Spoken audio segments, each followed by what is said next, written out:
Eu saí daqui para fazer o colegial lá em Curitiba. E aí eu passei num processo, fui trabalhar no governo do estado do Paraná. Poxa! Com Requião governador. Olha isso. E tanto é que naquela eleição de 2008, eu acabei pedindo um afastamento lá para vir para eleição. Fiquei na eleição aqui do meu pai, em 2008, quando a gente se conheceu. Sim. Eu fui de casa em casa com meu pai. Sim. Na faculdade eu ia, fazia prova, voltava, aquela confusão, era do centro acadêmico. Então eu tentava acumular um pouco de tudo. Então eu comecei lá. E aí, em 2009, né, nós tínhamos o deputado Samuel Moreira, que era o deputado da região, que era líder naquele momento da bancada do PSDB na Assembleia. E aí ele me convidou para ir para a Assembleia, fui para lá, de lá fiquei até 2015. Aí passei pela liderança de governo, presidência. Em 2015, Samuel se elegeu federal e foi para Brasília. E aí eu acabei indo para Brasília com ele também, fiquei um tempinho lá. Só que eu tinha que ficar Brasília, terça, quarta e quinta, São Paulo, segunda e sexta, e eu ainda tinha uma casa em Curitiba. Então eu ia para Curitiba naquela... Ponte aérea aí, ficava bem tumultuada. Em 3 municípios numa semana. Aí chegou um momento que eu cansei, falei, não. Aí eu fui decidir estudar para concurso. Aí eu tava meio cansado de tudo. Meu pai ainda era prefeito aqui. Aí eu fui para Curitiba estudar. Aí aquelas coisas de criança. Aí eu falei, não, sabe uma coisa? Quero ser delegado. Aí eu botei na cabeça que quero ser delegado. Aí fui e fiquei estudando. Direito. Um ano. Eu sou advogado. Aí fiquei estudando lá 1 ano. Aí estudei. Quando de repente o Samuel vira secretário da Casa Civil. E aí o Samuel me convida para ser subsecretário de assuntos parlamentares, para cuidar dos deputados, na Assembleia, relação de emendas. E eu, então, voltei para São Paulo. Aí eu voltei para São Paulo, sempre me dei muito bem com o Geraldo, acabei ficando mais próximo. Aí o Geraldo me convidou para ser subsecretário de municípios, que aí fazer as liberações para os municípios. Ficou bom. E tanto é que eu tenho um ofício que eu até achei hoje, que agora eu pedi para minha esposa hoje fazer. Falei, eu quero fazer uma moldura desse ofício. Que era eu como subsecretário, destinando uma verba para Jacupiranga, o prefeito era meu pai, e a avenida embaixo é da minha avó. Então, no mesmo ofício, tem as 3 gerações da família. Que legal. Aí eu fui subsecretário da Casa Civil, depois eu saí, né, em 2018, e aí quando o Rodrigo Garcia e o Dória assumem o governo, eles me convidam para a Prodesp.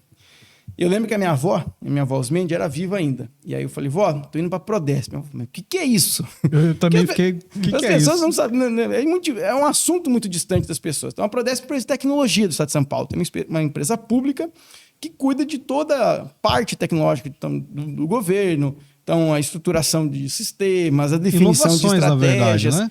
E a parte de inovação. Então eu fui para lá. E aí, eu fui para ser diretor administrativo financeiro. Então, fui a diretor administrativo financeiro no primeiro ano. Em 2020, tem uma coisa até engraçada. As pessoas me cobravam muito naquele momento, era muito recente, né, a morte do meu pai, se eu teria vontade de ser candidato, se eu não teria. E aí começou aquele fogo. Pô, será que eu volto para Jacupiranga? Não volto? Aquela dúvida. E consulta um amigo aqui, consulta um ali. E eu tava com muita vontade de voltar para Jacupiranga. Até para ficar mais perto da minha mãe. A gente tava muito abalado ainda com a perda do meu pai. Mas naquele mesmo momento, o Rodrigo Garcia me convida para ser diretor do Poupa Tempo. E ele falou, o Poupa Tempo precisa fazer uma transformação digital nele. Precisamos ampliar. O Poupa Tempo tinha 70 unidades. Só tinha Poupa Tempo as cidades acima de 100 mil habitantes. Registro era a única exceção. Porque era uma sede de região. Polo, assim, meio polo de era a única exceção. Eu fiquei tão encantado com aquele projeto do Rodrigo, falei, poxa, acho que eu ajudo muito mais ficando nessa missão do que voltar para Jacupiranga agora. Então, falei, vamos deixar, né, sonhos a gente vai se organizando. Uhum. E aí, fui ser diretor do Poupa Tempo. Foi um desafio incrível, acho que foi uma das melhores experiências que eu já tive na vida. Então, nós tínhamos 70 postos espalhados em São Paulo. Então, o que nós fizemos? Com o mesmo dinheiro que nós gastávamos 70 postos, porque o Poupa Tempo, como que era o Poupa Tempo antigamente? Era igual ao shopping center. Você no Poupa Tempo tinha lá um guichê da Sabesp, um guichê do Detran, um guichê do DR, um guichêzinho da Fazenda. Então, o funcionário que era da Sabesp, por exemplo, ele ficava ali e fazia 8 atendimentos num dia. Quem fazia RG fazia 300. Entendi. Então, quando nós fomos para lá, a gente introduziu o balcão único. O que era o balcão único? Quem atende RG vai atender uma certidão da Secretaria da Fazenda, vai fazer um serviço de transferência de veículos. Isso trouxe uma otimização. Então, com o mesmo dinheiro, os 500 milhões que custa a operação do Poupa Tempo por ano, nós conseguimos levar de 70 para 221 postos de operação. Nós triplicamos o tamanho do Poupa Tempo. Isso foi muito bacana. Nós adotamos um critério de cidades acima de 20 mil habitantes para ter posto físico. Os postos estão menores, mais digitais. Quando eu entrei lá, nós tínhamos 5 serviços digitais. E até mesmo antes da pandemia, a gente já começou a acelerar isso. Hoje, no Poupa Tempo, você tem quase 300 serviços. Eu brinco que, até eu comentei com você, a nossa sempre preocupação no Poupa Tempo era as 3 gerações. A minha mãe, por exemplo, ela não quer o serviço no celular, ela quer ir lá no posto. Ela quer o presencial. Ela quer o presencial. Ela conhece, né, a atendente, ela gosta de ir lá no posto. A nossa geração é híbrida, que eu chamo. A gente, se tiver no celular, a gente faz. Se tiver que passar com o carro ali e parar, a gente para e faz o serviço. Sim. E tem a geração da minha filha, que só vai fazer o digital. Então, a gente, né, introduziu esses 221 postos no estado de São Paulo, foi muito bacana. E aí veio a missão de universalizar o acesso ao Poupa Tempo. Então, quem não tinha Poupa Tempo, nós falamos, então vamos ter um totem de atendimento. Que naquele totem você faz centenas de serviços. Já existia ou foi criado? Não, aquele criado. totem? Foi criado na nossa gestão. Legal. Então, aí uma coisa que a gente aprendeu também, que é uma coisa muito engraçada. A gente introduziu o totem e fomos fazer um piloto. Espalhamos em São Paulo, estação de metrô, no shopping. O que nós percebemos? O totem por si só, você deixava lá, o cidadão tinha medo de apertar o botão, de fazer uma coisa errada, de pagar alguma taxa. E aí, porque você estava no momento de transição para a digitalização. Sim. Antes da pandemia, a gente quase não pedia nada por celular. Hoje, até mesmo em Jacupiranga, você pede tudo por celular. Sim. Então, o que nós fizemos? Nós introduzimos o totem e um atendente do lado. Eu brinco lá, um coletinho amarelinho, para as pessoas falarem, opa, tem alguém para tirar uma dúvida. E aí foi um super sucesso, né? O Poupa Tempo, ele tem recordes de números todos os anos. Nós atendimos mais de 120 milhões ano. Então, é um número muito expressivo. O Poupa Tempo foi um desafio muito bacana. Eu falo que o Poupa Tempo é exemplo para todo lugar, né? Eu fiz muitas palestras fora de São Paulo, dizendo que o Poupa Tempo é isso. O Poupa Tempo de São Paulo é uma referência. Então, as pessoas são bem atendidas, tem padrão, tem excelência no serviço, prazo. Então, foi um desafio bem bacana aí. E Jacupiranga tem o totem aqui. Jacupiranga tem o totem. A gente, inclusive, no lugar que eu trabalho, a gente indica e há uma necessidade, dependendo da ação que for fazer, tem que passar por lá para fazer um agendamento. Tá dentro e aqui tem um bom, até vou comentar, porque eu sei que ele está nos assistindo, o Davi, que é o orientador lá. Ele me mandou, vou assistir o balaio. Que legal. E ele é super solícito, eu gosto muito dele, já fiz serviço com ele lá, por isso um abraço aí, Davi, muito bacana. Bom, eu não sei se é o mesmo, mas tá aqui o Davi Magno, tá dando um grande abraço ao Murilo, esse é fera, mesmo, ele tá aqui, foi o primeiro a comentar. Santista também, ó. A Aida Macedo tá aqui também dando um boa noite. Minha a galera tia tá acompanhando a gente. A Aida que tá se recuperando, ela teve um acidente agora no finalzinho do ano e caiu de uma escada, coitada, passou Natal, Ano Novo. Nossa, mas graças a Deus, essa é a brincadeira. A Ida já passou dos 60, então a tia Ida é a genética boa aí que vai durar muitos anos, se Deus quiser, viu, tia?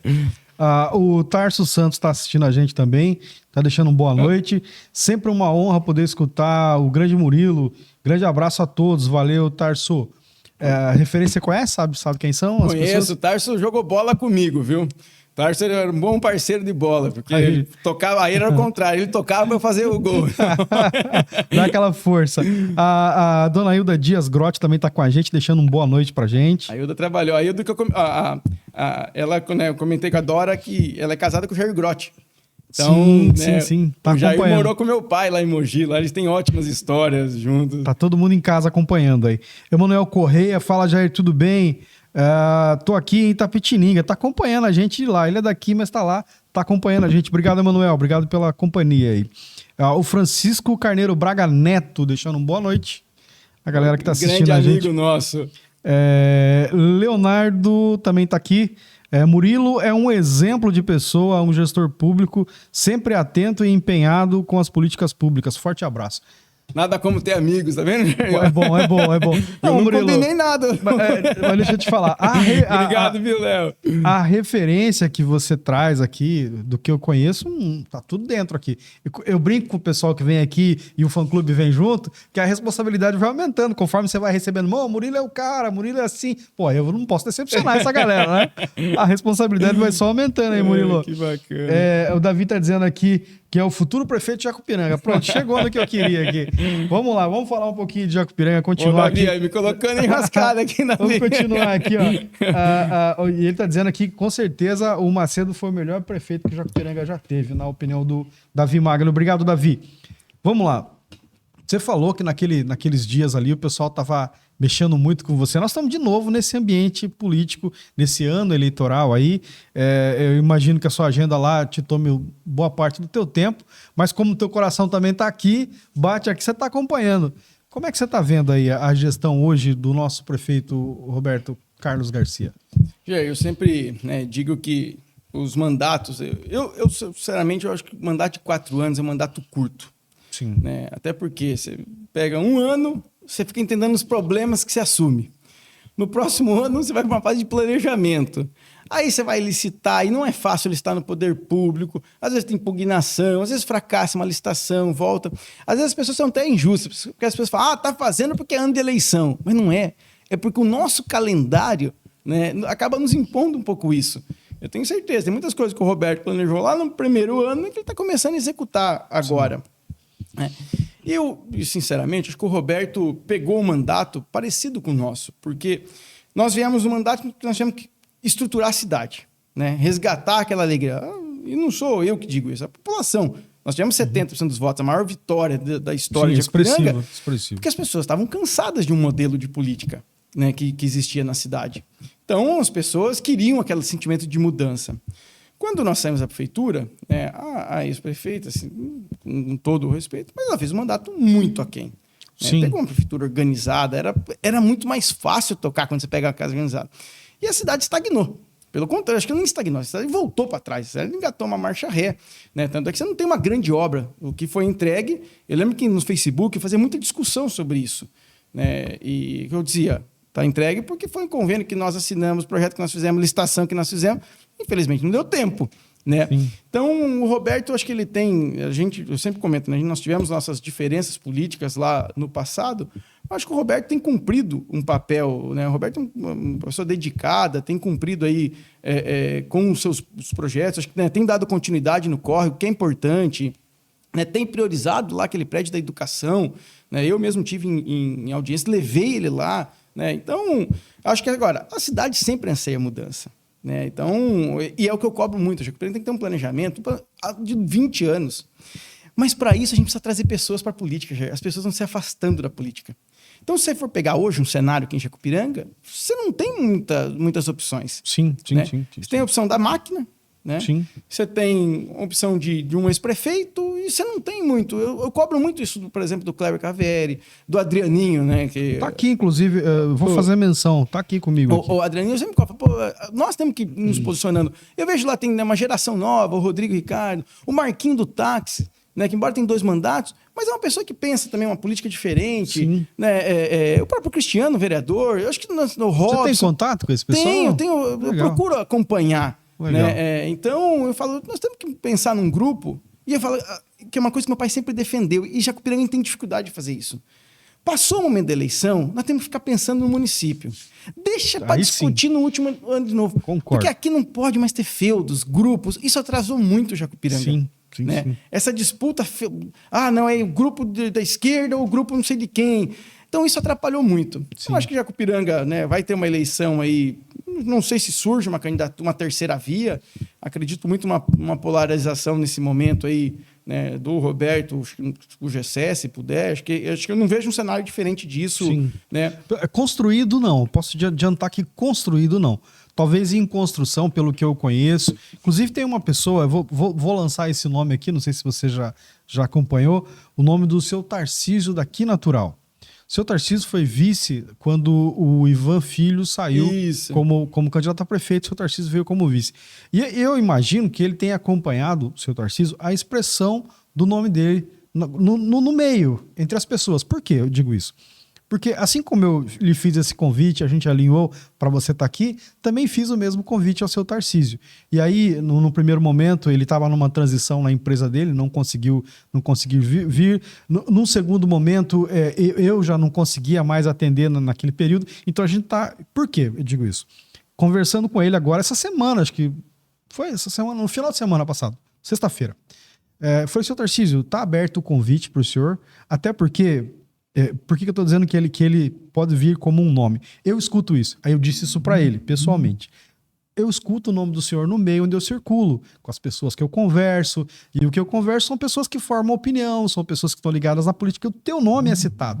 Então eu disse a ele, se o senhor tiver desejo de vir apresentar uma proposta, uma ideia, ou um plano, ou aquilo que o senhor pensa para Jacupiranga, seria interessante, porque senão daqui a pouco as pessoas vão começar a cobrar do senhor algo que o senhor não falou. Aí o senhor não se pronunciou como candidato. Eu não falei que eu sou candidato. Né? Mas o senhor prometeu que vai trabalhar na educação. Não, mas peraí, eu falei que ia falar da saúde, não prometi nada de educação para você. Então eu disse isso para ele. Por quê? Porque ele é esse nome que vem sendo ventilado. Então, junto com o posicionamento aqui que a gente tem, que é o do prefeito Roberto, provavelmente venha para uma reeleição, o ex-prefeito, por 2 mandatos, o Gessé, tá lutando aí para acertar a vida política dele para vir. São 2 polos, com certeza. E eu vejo, dentre outros, nós temos o próprio Ivan Filho, nós temos quem mais que se lançou. Acho que basicamente esses 3, porque foram ali juntinho. Acho que a diferença de 100 votos, de 3 mil e alguma coisa para todo mundo lá. Então, se o Tarcísio vier pro jogo, se o seu Tarcísio daqui natural vier pro jogo e ele entrar como candidato a prefeito, e talvez não como vice, esse cenário que você tá vendo pode ser que mude. Mas você sabe que eleição é uma coisa muito feita de grupo. Né? Vamos lá. Isso é uma coisa... Aquela eleição lá de 2008, o cenário era Gessé na máquina, candidato, nós, Josuel e teve... Acho que o Roberto. Roberto Mariano. Ou não, Roberto Garcia acho que disputou aquela. Acho que foi o Roberto Garcia. O Roberto Garcia que... Com o Robson. Não. O Roberto com a Nilvana. Canilvana. Certo. Então foi mais ainda. Lá em 2008. Mais atrás, verdade. Então, ali o que aconteceu? Dividiu demais. A máquina com... Acho que o Gessé teve 35% dos votos. Nós tivemos 33,5%. Josuel teve 32% impugnado. Lembra que foi aquela discussão? Sim. Carro com som da Globo na cidade. Você estava impugnado. Então foi uma eleição que os grupos se dividiram e ali você já notava. A maioria não queria a continuidade da máquina. Quando você soma as outras vertentes que tiveram aquela eleição, aconteceu isso. Na sucessão agora da ex-prefeita também, a cidade ficou muito dividida. Né? Então, eu digo, hoje a máquina, ela sempre é favorita. Sim, né? A máquina sempre é favorita. E a máquina também tem tido um volume de investimentos muito grandes. Né? Então, inegável. Nunca se viu Inegável. Tanto dinheiro no Vale do Ribeira. Naquele programa Vale do Futuro ajudou muito. Sim. Então, os prefeitos que trabalharam, eles vão se reeleger. Acho muito difícil tirar um prefeito da reeleição aqui. Sim. Porque as condições tiveram. Se todo mundo fez o dever de casa... As urnas vão ter que gritar o nome do cara. Exatamente. Né? É o que eu digo. Então, os investimentos aqui mesmo em Jacupiranga passam de 20 milhões ano só de transferência direta. Né? Então, agora é o que eu digo. Tem que criar um grupo. E é um pouco do que eu cobro muito isso das pessoas, no bom sentido, dizendo, vamos pensar Jacupiranga para 20 anos. Acho que todo mundo que tem vontade tem que escrever seu nome na história de uma forma, de outra. Não fica 4. Guararema é uma cidade exemplar. Guararema é um pouquinho mais que Jacupiranga. Eles estão com o mesmo grupo de administração da cidade há mais de 40 anos. Funcionando.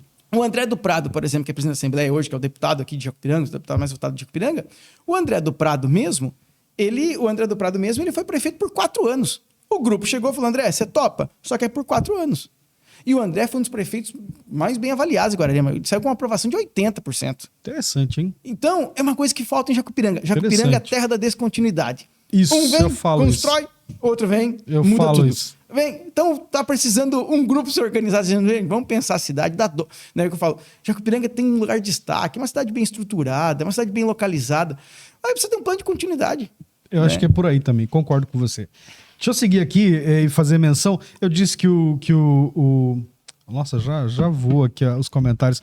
Que o Adriano tá aqui com a gente, deixou uma boa noite pra nós aqui. Obrigado, Adriano. Você tem que entrevistar ele aqui também, viu, Jair? O Adriano é uma figura assim...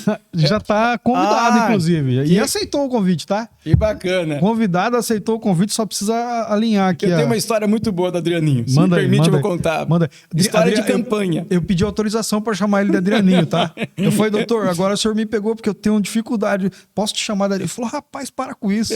Pode ficar à vontade. A gente fala Adrianinho, mas pra quem não conhece, é doutor Adriano Rodrigo. Adriano Rodrigo, poxa. Mas o Adrianinho tem uma história muito boa, aquele de campanha. Nós sempre fomos muito amigos do finado Miguel Português. Sim, né? sim. Então, o Miguel é um dos grandes amigos, né, que nós tivemos. E aí o Miguel fez um evento lá na chácara dele, né, e fez buchada de bode.